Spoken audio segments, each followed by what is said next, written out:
Ngunikeze konke kade kusenhlizweni yami, ukade kuwuthando.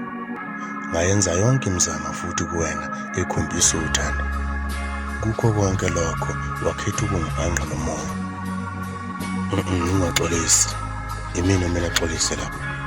Ngixolisela inhliziyo yami ngokuthi ikunikeze uthando lungazange lukwenelisi. Yizeke noma kade ngikunikeza konke kade kusenhlizweni.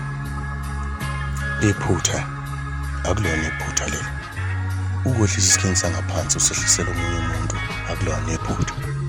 Kodwa-ke angizanga lapha ukuzokushushisa, kepha ngizovalelisa nje kuphela. Ngizokubongela futhi ukuthi ekugcineni ukusho ukuthi usuze wayiholela inhliziyo yakho la wena okade ufisa ukuthi ibe khona. Usangithanda? Ngiyaxolisa, phakathi kwami nawe akukho kusawukulunga. Ngihlele nginikeze uthando ngayo yonke indlela. Yini esokuyishintshe manje? Usale kahle.